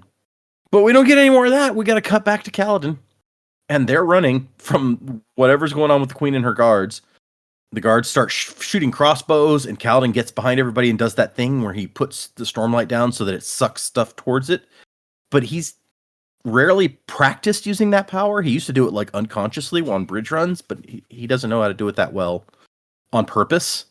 And so it doesn't get all the bolts. It says some of them still hit shields and even heads. So that ain't good. And then to get around like this scrum of people that are filling the hallway, basically, he jumps to the ceiling and lashes himself there so he can run past them and jump back down. Which is a great thing to be able to do in the middle of this. Very Matrix. Yeah. And just as he joins up with his squad to fight the queen's soldiers off, he hears Parshendi songs coming. And he gets in there and he comes face to face with a Parshman, got his spear ready to start taking people out, and it is Sa, the former slave, card player, father, Kaladin's friend. And that's where we cut back to Shallan. Shah Anat says they call me the taker of secrets, or they once did. And Shallan says, yeah, you're one of the unmade, our enemies. And she says, we were made, then unmade. But no, not an enemy. Ask my son, please. I don't know who that is, but okay. Yeah, Is she implying that Patton is? Ooh, good thought. She is, if she's like the Spren one, yeah, maybe so. If she's the taker of secrets. Yeah, interesting. Good thought, Dak. I like Maybe. that. Well, and it's like, ask my son. Well, who else can Yasna or can Shallan ask about such the spread she's got? Yeah, That's she true. could have been more clear. You know, she could have been like, "Ask your friend," but she had to be like, Yeah. "My son." Shallan says, "You're of him, Odium," and she says, "No, I am of me. Now only of me." Now And then only of me. Shallan's going to turn on the Oath Gate, and she goes, "No, don't do it. Listen, Radiant. Ashert Marn fled on purpose. It is a trap. I was compelled to touch the spren of this device. It will not function as you wish." So the device has a spren too. Also confusing. Right? Yeah, like, what does that mean? How does that work? And this And is look like at- the last we see of them in this chapter, so we're just leaving on that note. Yeah, like, do we believe one of the unmade? The Heart of Revel did leave, as far as Shallan was concerned, kind of unexpectedly, so maybe? Or is she just trying to I mean, delay it them? could be a trap. Yeah, like it could be a trap. I don't know. I reckon there might be something more to it. Hopefully we shall see at some point. We Mm. cut back to Kaladin, who just, his will to fight leaves him. And it says Saw recognizes him and then grabs Ken, who's right next to him. She's there also. And they see Kaladin and they're like, "Oh, hell no." And they take off and they go towards some other people. And he has this moment where he realizes, like, all these people are here fighting and dying. And he's always been able to see the battle as us versus them. He can kill people and still feel like he's doing what's right because they're them. But now he knows these guys. He has the guards, the wall guard that are his friends. He knows that the Queen's Guard think that they're doing what's right, following the Queen's orders. These Parshmen are just, fighting to protect those that they love. I guess he doesn't really know that they were basically forced in here as cannon fodder because of their relationship with him. But he does know that, like, they just got free and they're fighting because they want to keep their freedoms. So, like, We're all pawns in a much bigger battle than them. It is still us versus them. It's just you can't really see them at the moment. It's us versus us fighting us. he has empathy for every side in every group in this fight, and he can't bring himself to want to kill any of them. It's kind of Ender's gamey. Like, Ender, spoiler, at the end of the book, they're like, we needed somebody with the empathy to truly understand the enemy. But if you have that much understanding of other people, you can't kill them. So they had to trick him in order to get what they wanted in that book. And it's kind of the same way here, except there's no one to trick Kaladin into fighting. So he just locks up. He can't fight. He can't kill anyone. And because he's a Radiant sitting in the middle of the room glowing, and everyone kind of avoids him. And so he sees Saw kill Beard, and Noro kill somebody, and then Noro gets killed. Like, all these people that he knows start dying. And he's just screaming, like, "Please stop killing each other, stop!" But no one is listening. And then he sees Elokar, and he thinks, "I gotta get to Elokar, I gotta help him," because Elokar gets stabbed in the arm, I think is where that happens. And he's holding his son in one arm, and in the other he's holding a piece of paper, a sketch, the one that Shallan made of him. And it says he can see Elokar saying the words, he can practically hear it. Life before death, strength before weakness. And Kaladin's like, "Yeah, do it, Elokar, do it. Journey before," and that's as far as it goes, because out of the battle chaos comes Moash. And Kaladin's like, no, Moash, don't do it. And Moash stabs his spear through Elokar's chest, shoves him to the ground. It says, takes his foot and shoves aside the weeping child prince that Elokar was holding, puts his boot on Elokar's throat, and then puts his spear through his eye. And because Elokar was in the middle of saying the words and becoming a Radiant, he's taken in some Stormlight. And Moash, though, knows about the Stormlight, so he makes sure to keep his spear right there through the guy's eye until the light fades away. And Elokar's shard blade appears on the ground beside him. He's dead. I really, really didn't want him to be dead, but sounds like he's pretty dead. Yeah, the shard blade appearing on the ground is a pretty good indication usually. It's a real good. Yeah. It's a real feel good moment for everybody. Yeah. No. And so it's interesting. Some people asked Brandon, like, after we knew that Elhokar was going to be a Lightweaver, we know that they don't say more oaths. They have to say truths and accept them, essentially. And so people have asked him, like, what would Elhokar's truths have been? Or at least his first one. And Brandon said that essentially he would have to admit that he wasn't a good king. Like, confront that, Yep, fair enough. So, yeah. Yeah. Also, if you guys remember, we got a little hint about another character who was on their way towards becoming a Lightweaver at one point. We did? We did. And we talked about it very briefly because, honestly, there's not much you could do about it because he was dead. But someone in Amaram's army had been drawing Oh, yeah, because whoever it was were just like, there was someone else. Though, was it Mraize's letter to Shallan saying there was another incipient radiant in Amaram's army, but they dead? Yep. And basically, we knew one person in Amaram's army who was dead at that point. Oh, shit. Tien? Yeah. Tien was on his way towards becoming a Lightweaver, in fact. Oh, man. Did you say that or call that? At one point? I don't know. We talked about it briefly when the letter was there, and I think you guys were like, well, I mean, it could be him. Yeah, okay. So, yeah, it was him. But yes, that I will confirm while we're talking about it that Brandon has said yes, Tien was on his way towards becoming a Lightweaver specifically. I guess it didn't mention Lightweaver then, but that's what he was becoming. And someone asked, like, what would his truth have been? And Brandon says, the first one I can tell you, he was going to have to acknowledge he was not the person he was trying to be, but he could be someone better. So what that means exactly, it's hard to say. Wait, are we talking about Tien or Elhokar? Tien. Okay, because that sounds like it could have applied to Elhokar. Right. And we did actually see some artistic expression from him. He made Kaladin like a little wooden horse, and it was like really incredible and detailed and stuff. Yeah, sculpting maybe was his thing. He was always looking... Wasn't he always looking at like the patterns in rocks and stuff too? Yeah. Ah, he was. Yeah. On reflection, makes total sense. Yeah. What I'm getting out of this is Lightweavers not very fortunate people. It does seem that way, huh? We've known three. One is having mental breakdown, and the other two are dead before they got a chance to become full. Yeah. Yeah, at least Tien didn't have like that Shallan history of like this horribly abusive family and stuff. I mean, yes, that's, you know what, Shallan's alive. Tien, not so much. Fair point. Yeah. But yeah, Tien got in trouble when he made that horse because he was supposed to be making like a chair or something. So, anyway, yeah, Elhokar dead, and then Moash pulls the spear out, gives Kaladin the Bridge 4 salute, and then takes off. Oh, fucking dick. Yeah, no, it's messed up. Was there something about his wrists being bound?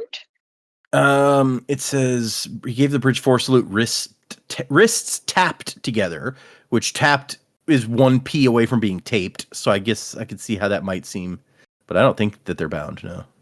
No. Okay, that's all right. I misread because I was like, for some reason I thought his wrists were tied together or something, so I could have just misread it. That would make stabbing people real hard. Well, it would, but if he had a spear, you could still, I don't know, make it work. And I was like, well, maybe the Bridge 4 salute was him trying to still be on Kaladin's team, not just a big FU in his face. But no, it was a big FU in his face. But something has to happen because if there's so many people in the Sanderson fan base that are like pro Moash, even after this, there's got to be something else to Moash. I know Dak's feeling on Moash, and to be honest, I'm right there with Dak right now. No, I don't particularly rate Moash, but there's got to be something more to him. I think a lot of people still feel that he is perfectly justified in wanting his revenge on Elhokar, whether it's because he killed his family or because Elhokar is perpetuating this system that keeps a whole enormous portion of the population down because of the eye color they're born with. I think that may be the main driving force behind people being like, no, Elhokar's a tyrant, Elokar was responsible for his family dying. Of course, Moash is justified in killing him. I don't know. You got to look at the bigger picture, man. Yeah. Well, I think you can accept that he's justified in wanting revenge for what happened to his family. Sure. But what he just did to that little boy is horrific. Yep. And you can go about things for the right reasons in a completely wrong way and not be okay. But also, is he doing things completely for the right reasons now? Like, yes, it was wrong, but Elokar didn't do it himself. It also wasn't a personal thing. Like, you can make choices that, okay, like Dalinar, for example, he made choices that ended up killing his wife. He didn't go out to kill his wife. Does Evie's family now want revenge on, Dalinar because he did it? Like, maybe not. Understanding that not understanding it was a consequence. It was horrific. I'm not trying to minimize what happened, but it happened. It's awful. Elokar didn't sit there and go, you know what? I'm going to go kill this guy's grandparents. Yeah, no, I agree. No, like, there's something inherently selfish in Moash's choice here as well, in that he's taking part in a battle, and he's fighting on the Parshendi side, and yes, Elokar's a high value target for the Voidbringers anyway to take down, sure. But the fact that it's Moash who has a pre-existing bias there, and he just kind of skips through the battle, so he's avoided like taking part in other fights elsewhere where he is. He's made a beeline for Elokar for his own reasons.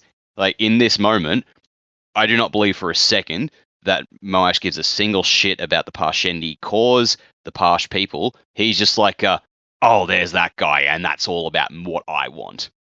Yep. It is all about what he wants. That's an interesting note that doesn't necessarily come through 100%, but yes, it's like he picked his way through the battle to this point, killed this one person, and then turns around and leaves this part of the battle. So yeah, like, I don't for a second think he had any way of knowing that Elokar was here until we got to this point in the book, and his forces just happened upon the same place as Kaladin and Elokar. But nonetheless, like, he saw his opportunity, and so he's just like, fuck everything else, fuck the cause, fuck everything else. In this moment, I'm getting what I want. That's a good point. Like, as far as we know, nobody was aware that the king was in Kholinar, so... Yeah, and it's like, again, I don't think, like, if the Parshendi's like, you deserted your post, and he's like, yeah, but I killed the Alethi king, they're not going to complain, because that's obviously something that they would have wanted. But nonetheless, like, you cannot tell me that Moash did this for the Parshendi and the Voidbringers. Yeah, agreed. Okay, continuing, we see the queen come down the stairs in the middle of this fight. Black smoke around her, eyes glowing red, but also now it says she has crystal formations coming through her skin like carapace, her chest glowing brightly with a gemstone as if it had replaced her heart. So completely normal stuff, not anything unusual about that, right? Yeah. And Kaladin is still standing there, like he's crawling, or he's not standing there, he's now crawling towards Elokar's corpse. Even that, what Moash just did, can't bring him to start fighting again. And he might well have ended up dead, except Scar and Drahe burst into the room, glowing with stormlight, and Adolin grabs Kaladin and says, come on, time to go, bridge boy. And that is the end of our chapter. So that's interesting. They're described as twin radiants. I'm like, oh shit, did these two just say the words off screen? Are they, like, they're doing lashings, and it says they've only got spears, but have they just done what Kaladin does and turned their sprint into spears? Like, are they full radiants now? Because I'm all for it. I like these guys. That's a good question. It was Kaladin's third oath, I think, before he could make a shard blade / spear, if I remember right. So they would have had to come a long way to get from... They've all said the first one in training, but I don't think we've seen any second ones yet. So yeah. Unless it's not the same for every different person. I guess it might not be. Shallan, for instance, seemed to have a sword well before she finished doing... before she even realized what was going on. That's true. Anyway, those are the end of our chapters. Let's move into predicaments. I said we 3 chapters left in this section of the book, and in part 3, and then we move into interludes. We're going to be doing 10 chapters for next time, y'all. Holy shit. That is chapters 85, 86, and 87 to finish up part 3. 5 interludes this time, not just 3 interludes. We got 5 interludes. Interludes 7 through 11, and then chapters 88 and 89 at the beginning of part 4 of the book. So let me run the titles of those chapters real quick. 85, this is probably a pretty self-explanatory given what we've just seen. Chapter 85 is called Grieve Later. Chapter 86 is called That Others May Stand. And chapter 87, the last one of part 3, is This Place. So very, very explicative. The interlude perspective characters are Venli, M-E-M, and Scheller, S-H-E-L-E-R. So one that we know and 2 that we do not. The interludes are called Envoy, Mem, True Labor Begins, Scheller, and Her Reward. And then we got 2 more chapters at the beginning of part 4, which are called Voices and Damnation. And part 4 character perspectives are decently long list here. Adolin, Shallan, Kaladin, Dalinar, Navani, Death, Taravangian, and Venli. So after all of that, predictions, what do we want? What do we think is going to happen? You're throwing a lot at us right now. I know, right? 10 chapters, 5 interludes. So the remaining few chapters, they're going to have to be still in Kholinar, I think. Really, we haven't had a lot from Dalinar for a while, except for the flashbacks. So I would think that we will probably see a bit of the fallout, the aftermath of what's just happened. Plus, we've still got to finish off Shallan's activating the Oathgate, whether she can get it activated or not.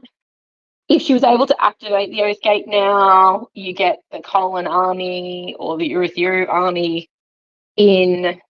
I don't think it's going to be that simple. I think there's a bit more to this unmade, and that might hinder the process. I sort of get more the feeling that Shallan will still try to activate the Oathgate rather than be deterred.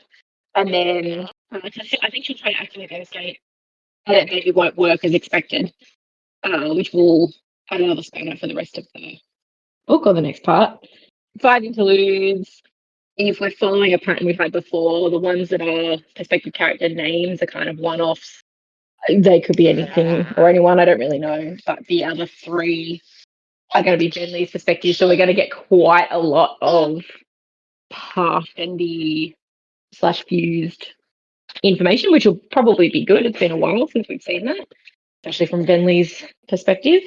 And then starting the next could be anyone. Sounds like it's a shorter list of who's not a perspective character. Did you say Death was a perspective character? No, I did not say Death. That would be weird. Oh, okay. Who was it? From part 4 or from the interludes? Part 4. Okay, so Seth, that might have been what I heard. Okay, it sounded like Death, and I was like, whoa, wow. It just got weird. Okay, did Marsh show up or yeah? I was like, this could go all sorts of places. No, that's right. Okay, that was probably Seth, because I don't think I heard Seth last time. That makes more sense given the story that we're currently reading. Starting a new part could go anywhere. Don't really know. Predictions. Really, the one that I was gonna go with this week was that I thought Asher might have been Vivenna, because those clues were definitely starting to add up with where that character is from. So I don't know if they're pointing specifically to Vivenna, but we kind of talked earlier about who else could it be, and I was thinking Vivenna. So, but we've already spoken about that. So yeah, I think this sword might be it looks like a shard blade enough that it would pass, but it's not. Obviously, it's not functioning the same way. So I was thinking that it might be another attempt. It's not like a normal blade from memory, but it could be another attempt at a shard blade. But yeah, that's really all that I had coming out of these chapters. So I think the most interesting possibility that could go along with that would be if this is another attempt to awaken a blade and like they did with Nightblood. We know that when you awaken something, you have to give it a command. It does the thing. Nightblood was awakened with the command "Destroy Evil." So if we've awakened another sword, what kind of command do? I mean, I know that you guys don't really have anything to base off of. Like, we don't even know who this character is for sure, so we don't know what a command they might give a sword. So I guess it's more like if you're trying to awaken a sword and you're going to learn from the mistakes that were made with Nightblood, what command do you try to use?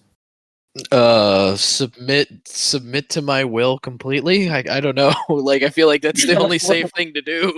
Yeah, I mean, because like something like destroy evil, it's like, well, what does it determine is evil? Like, you have to be something that's pretty clear cut, straightforward. Act like a sword. Do sword things. Yeah, collect All right. breath for me. Like, I don't know. Okay, okay, I'm okay with this. Gosh, so many chapters. I'm not even gonna attempt chapter titles this week. That's too much going on. It was a lot. But man, definitely excited to see how this part concludes. I don't know. Like, I'm kind of scared for our protagonists here because of the events that have just unfolded. Kaladin's kind of in shock at this point, right? He's I had hoped that we were kind of done with this self-imposed doubt of like, what am I supposed to do after he became a Radiant. I thought that would kind of hopefully end a little bit, but now I feel like it's flared up heavily to the point of like immobilizing him, right? And we just gotten through Shallan kind of figuring herself out a little bit at least, and kind of had some good direction for her. So I'm a little disappointed that now, just as we kind of overcome that hurdle and kind of understand maybe the personalities a bit more and know that maybe it's not as big of a threat as we thought it was going to be, now we've got to deal with Kaladin going through something as well. And so man, these characters can't catch a break, can they? They've lost Elhokar now. They're trying to figure out this Oathgate thing, but there's an unmade like interloper. So what does that look like? If they can't use the Oathgate, they can't retake Kholinar. The main person who wanted to retake Kholinar, which, Adolin wanted to retake it as well, but the main person who wanted to retake it was Elhokar. Elhokar's now dead. So I mean, I would guess that at this point, unless they're going to work with this unmade some more in the city, they may just flee. Because really, what is the strategic point of having Kholinar specifically, besides having another Oathgate access to be able to transport troops back and forth? What's the strategic plan of having it, especially when they know that the enemy is concentrated so heavily there? So I think they may just have to abandon it, unfortunately. That may be the end of the part where they're just like, we can't do anything else here. We got to go. And so, kind of what those reverberations will be for the other characters back in Urithiru, I don't know. But what does that mean for the greater alliance organization, right? We've still got this person in waiting, Taravangian, who's going to spring a trap at some point as well that we have to think about. Is that going to come to a head at the end of this part, or is that saved for maybe the end of the next part? There's a lot of book to go still, so there's a lot of things that could potentially happen. But I think what we're going to see is an abandonment of Kholinar for sure, unless the Unmade somehow pulls out some kind of trump card for them to use, and then we have this other enemy in Elhokar's former wife. I mean, I guess former wife only because he's dead, but like widow. Widow. Although I don't think she's going to be too upset about it. And so yeah, I don't know what this is going to mean. Is Kholinar now going to be a stronghold for evil? Was it her plan? Was Elhokar's wife's plan to let the Voidbringers win? Is she now on kind of that side? Because it seems like her people were fighting them too, maybe. So it's kind of hard to tell like what is going to unfold there. Is she going to be overthrown? Is she going to be killed very easily? Is she going to be brought into the fold? Like, what does that look like going forward? I don't know. But yeah, I don't have a ton of predicaments outside of some like, overarching story stuff that we've talked about in the past. I just, I would say that we've got a lot of book to go, and things look pretty unsure for our heroes at the end of this section we've just read. So we do have a decent amount of books still to go. Let me see. We are now 65% of the way, so almost 2/3 of the way through the book. And we have 12 episodes left after this one in this book. So still a long way to go. 12 episodes. How many? Do we have a book that took us 12 episodes to get through? Yes, Bands of Mourning took us 12 episodes to do. So we still have a whole Bands of Mourning in this book. But yeah, it's interesting to what you bring up about Elikar's wife, because yeah, it seems like she's probably a bad guy now, and one who is bonded with an unmade or something. So potentially a real powerful bad guy to have to face, depending on like what her goal is. Because yeah, is she friends with the other bad guys? Do they kill her? Yeah, we have no idea.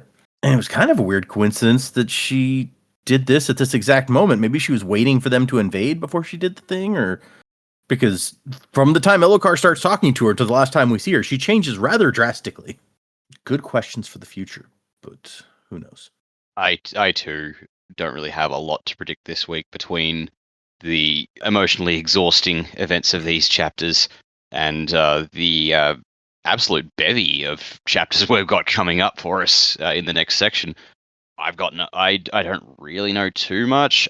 I get the feeling they'll get the Oathgate open, but it won't come without consequences. I don't know what those will be, but I imagine they'll get back. I think they're gonna have to concede Kolinar has fallen, and mission was a failure. Not much you can do about that. It doesn't say it, but I assume that Kaladin is going to make sure that if he's incapable of doing it himself, he's going to make sure Adolin picks up little Gavinor. Was that his name? Gavinor is his name. It says, hold on, that a member of the Queen's Guard grabs Gavinor and carries him away. Okay, I missed that. My bad. Disregard. I was going to say, they get Gavinor back and he becomes a pawn in the games playing, because he's effectively now a child king. But oh goody, the bad guys have him. That's fucked. Yeah, that is horrifying. So I guess Dalinar's got the. Oh wait, no, he was going to abdicate, wasn't he? He was going to become king of Uruthi. Does that mean Adolin is now the heir apparent? Adolin would be next in line, I believe, based on what we've been told. Have they announced the intentions for Dalinar yet? Because if that hasn't been announced, then maybe Dalinar could still step into that. That's true. I think they were keeping that a secret so far, yeah. Yeah, okay. So that might be a spanner. Yeah, you don't really want to be king of something that you don't own anymore. Hey, like for Adolin, if the city's fallen, it's like, cool, you're now king of that place. Enjoy that, yeah. Yeah, you are now king. Your seat has been overrun. Bye. Enjoy, yeah. Good luck. Okay, well, that's a wrinkle. So we got Navani chapters coming up. We got Taravangian chapters coming up, not interludes, but actual chapters for Taravangian. So that makes me think we'll have more than one Taravangian, because if it was just going to be one, surely it'd be in an interlude, like it has been historically. But then again, as with Navani and Yasna before, they're perspective characters for a chapter or half a chapter. So who actually knows? It's not unheard of, yeah. Yeah, so who fucking knows? And Seth is coming back. That's awesome. We haven't seen him in fucking forever. Yep. So we'll check in on him. We'll check in on Nail. Maybe. Who knows if they're still buddy at this point. So I'm excited to see my boy. Oh yeah, Venli. So I assume that if Venli's got a couple of interludes, that's going to be after they've pulled out of, like, the Alethi have pulled out of Kolinar and left it to the Voidbringers, and so like one of those titles is all about her reward or something. So Vanley's going to get some kind of a shift. Maybe I don't know. Like, she won't get possessed by a fuse because that kills their personality entirely. I feel like this is before part 4, and you said there's a part 5. So I think there'll be another Venli interlude between 4 and 5. So that would say she's not going to die of a fused incursion right now. Fair. But some shit's gonna happen. I wonder if it's got anything to do with that little glowy sprint she took out of the chasm. I got no idea. Shit's crazy, yo. That's a pretty good descriptor of how things been going. Shit's crazy, yo. Yeah, yep. 100%. They'll come back through the Oathgate, and I was like, "Hey guys, how'd the quest to relieve Kolinar go? Failed. Where's Elokar? Dead. Well, what about his wife? Possessed by an unmade? Oh." Oh. Yeah. Actually, no, that was something else I was going to say.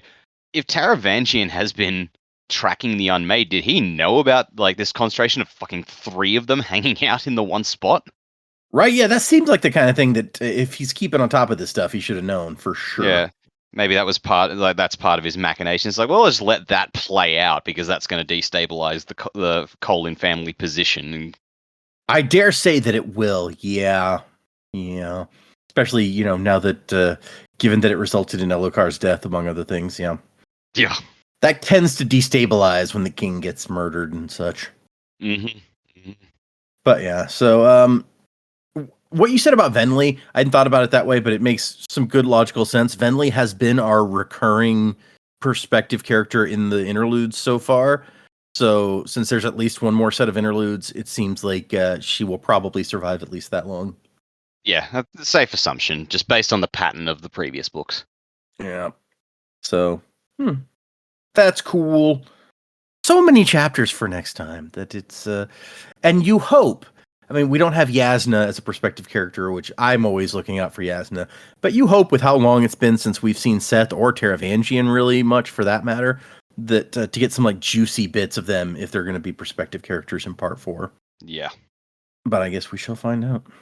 Just interesting that like after this whole book, now Seth comes back. Right? Yeah. Why would that be? What has he been up to, this Seth fellow? Presumably hanging out with Nail, but like you said, we don't know for sure that that's even still a thing. They might have split. That would be a heck of a bit of development to happen off screen, I guess. But wouldn't be the He's first going time. to turn up just to spook Taravangian. Boo! Made you flinch. No, now that Seth is not like restricted by his oath stone, I don't know that Taravangian would last long if they met up. Taravangian is fair game. Do it, Seth. I mean, if he's dedicated to following the law now or whatever, maybe he'd have to find a crime. But I mean, Taravangian ordered a bunch of executions through Seth, so that probably counts. He has intimate knowledge of Taravangian's crimes. No one's gonna cry foul. Yeah, you're probably right. Okay, we're running along today. Let's do a couple of quick emails, and then we have one new patron, Joe. So if you could grab your list of that would be good. The first one is one we've been saving for a bit because it was questions for Jamie specifically. This one is from K, just the letter K. It says, "Hi there, Sanderlanche crew. I have a question or 3 for Jamie. Uh-oh. You've told us previously that you've not read much or any fantasy before the podcast journey. So how has your journey been in that regard? And how are you liking it?" We'll stop there. That's the first question. So I have read Sansa. That's it. I have not picked up any other fancy genre books. Harry Potter. But I'm okay. Yeah, I read Harry Potter. I read that a very, very long time ago. I sort of forget that it's also in the genre. No, I really like it. I think my biggest issue at the moment is just time to be able to sit down and read. I don't get a lot of free time, unfortunately. But yeah, I definitely will pick up some more and have a read. To be fair, I'm also not reading a hell of a lot in what I would normally read at the moment either. I've got a couple of things that I've gone through, but nothing like this. But I really like it, so I'm definitely not out. Well, that goes right with you answered the second question. Have you considered reading other fantasy stories now that you've tried some? So we'll move to the third one. If time was not an issue, what books would you like to read or read more of? Oh, if time was not an issue, I think I would. I actually probably like to read a lot of the books that Jack likes to read, which probably falls into the fantasy stuff, just so we can talk about them. He's very passionate about the Dresden Files and King Killer Chronicles and all that sort of stuff. And I would like to be able to read that to be like, this is important to you, and I now know about it. That's sweet. Yeah. Well, I'm a Cheers. I have always said that you enjoy the Dresden Files because you've been into crime fiction, and Dresden has a lot of that element too. I can no longer encourage anyone to start the King Killer books since they may never end, but still really good books. Yeah, I'll give them a go eventually. All right. And then we have one more question that's for everybody. Which Sanderson world, up to Oathbringer episodes, has been a standout or favorite for you guys so far? Just so we're clear, it's like, which world do you think is the favorite, not which world would you want to live on, yeah? Yeah, that does seem to be, yeah. Okay, thank God. You're like, none of them? I don't know. I could maybe stand to live on Nalthus. I wouldn't want to go to any other Cosmere worlds. I think my favorite is probably... My favorite one has been Six of the Dusk World, because I think that was just such a break from the usual fantasy mold, and it was fun to read. Like, they've all been good, but that was probably my favorite. Nice. I would probably also say Nalthus. I don't, especially because we did get to explore it a ton, but like there's lots of jungles and stuff apparently. Like the story was interesting, didn't super love it. It had the potential to be really good, but the ending was super abrupt. But yeah, I think that would probably be my favorite world. I really like Roshar. I think the world building that goes into it being such a huge story, I think I've just got a really like clear picture in my mind's eye, and whether it's accurate or not, I don't know, but it feels more complete. Like I know when we first started, I was like, there is nothing in here that is familiar. But as we read on, it's starting to feel more familiar. So I think it's just built really, really well. But yeah, if we were going to go visit somewhere, I think I like now the tropical coastal kind of feel. Yeah. And all the colours, and it's bright, and I mean, yeah, it had its. You know what? Probably still wouldn't want to visit. Honestly, they've all got their problems, but I liked it. I thought it was a bit different, a bit fun. It does seem like a decent vacation sort of spot. Sunny, nice. There's restaurants there in Titalier or whatever, so I can see that. Yeah, if I could go and not have any of the crazy stuff happen to me. Yeah, sure. No wars while you're there for sure. Yeah, Correct. I think my favorite planet personally is still Scadrial. It's definitely would not want to live there. Although Era 2 is not so bad, but I just like it. Okay, let's do 2 more short-ish emails, but because their content is somewhat related.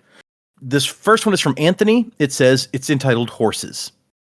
Hey, Sanderlanche podcast. I've been listening for a few years and have been wanting to write in for a while, but haven't for whatever reason.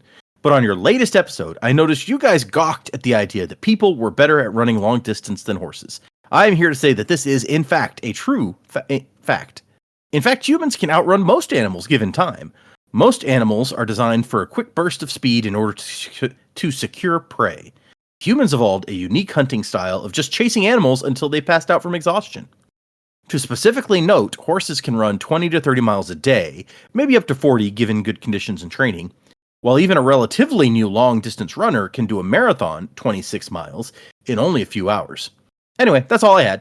I just left an image of my Spotify review below, and they did leave an image of a 5-star review. So thank you, Anthony, for calling us out. I don't know what kind of human being you are, but I'm not running a marathon. I'll tell you that right now. No. Hey, you know what? You must be a pewter arm because you can run a long way. A thug, if you will. Nice. The second email is slightly related, but this one requires me to tell a bit of a story. So I was listening to There's Always Another Podcast, which I do on occasion, and I enjoy their coverage to see how they do stuff differently from us. But something happened on that show that I was just like, I can't not write in and say something about this. So they read The 11th Metal recently, which they really did not like. Wow. They loved Alamancer Jack, by the way, but in the Pits of Eltania short story, did not like 11th Metal at all.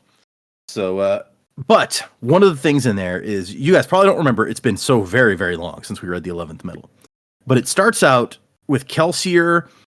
Mare had that picture of the flower, and Kelsier is trying to reproduce it. And so he's holding a picture that he's drawn of this flower, and he's just like, oh, this is not quite right.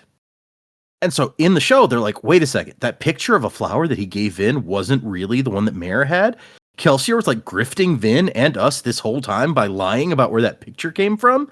One of the hosts on that show was like just especially upset that he'd been lied to all of this time, thinking that picture was really Mare's picture when it was something that Kelsier had drawn based on a picture.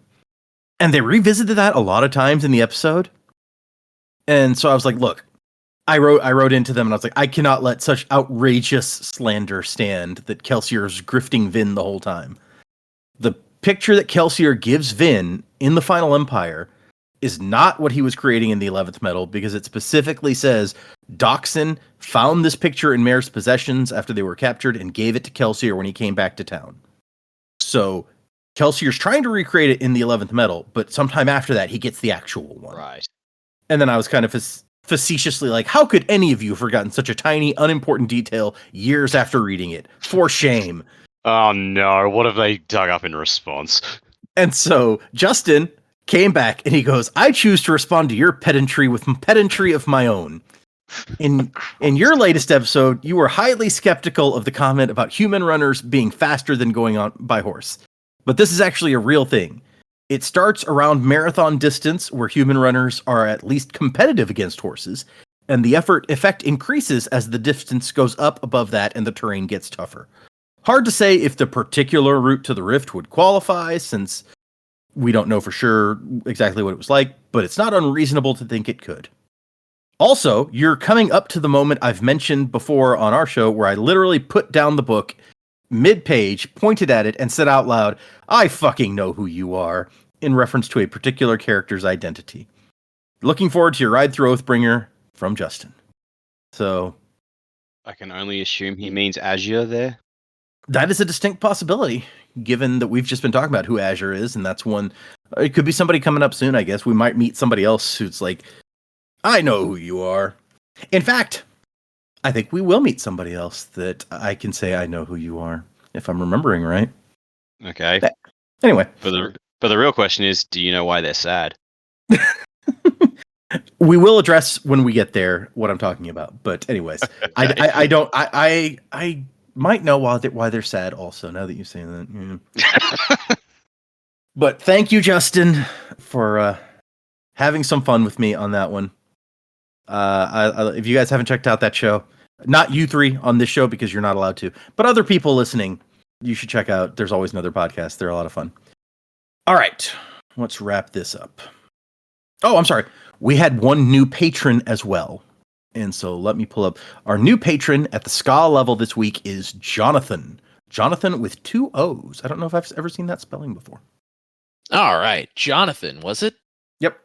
You are a sentry. You store wakefulness. Always felt that one could be pretty useful. Yeah, I believe that's bronze. Plus, storing it would probably be pretty fun because you could just be asleep for a long time. Yeah, I wonder if you don't feel rested. Ooh, that would not be as fun. Yeah, like you sleep for 24 hours to store up that and you just don't feel rested at all. That would suck. But Also, like, if you have to actually physically sleep to store it, how do you wake up? that's a good question too. Yeah.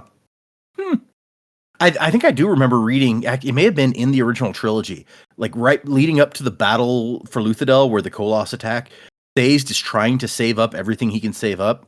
And I think he specifically says, the only thing that you can store while sleeping is wakefulness. You can't store any of the other things while you're sleeping. So Yeah. he has to try to store it all awake.